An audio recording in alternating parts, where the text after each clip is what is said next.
Now, tales from the air are places that I've been and things that I've done in different states and different locales. I'm just going to tell you a story. So today's story is going to be in Colorado. I got a chance to fly off Flatiron. I had a seminar scheduled for August 11th, 2016. So I flew in on August 10th, and my buddy Rodman Schlade picked me up at the airport.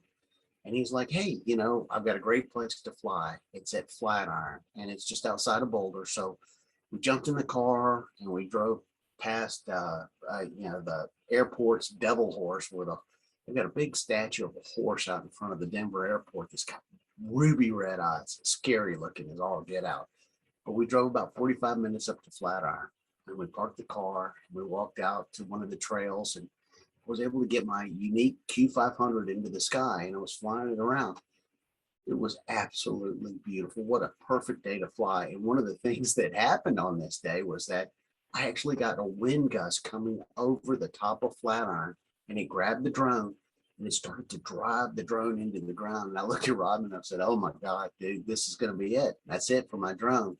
Well, the drone caught itself and took itself back up to its original position. Now, after I had landed after the first flight, some park rangers showed up and they said, listen, if we catch you flying the drone, we're going to have to fine you. Well, I wasn't in a national park, nor I thought was in a space that I couldn't fly drones. And I said, well, listen, I don't think that, we're, breaking any laws. And he goes, if you put the drone in the sky, we're going to fine you.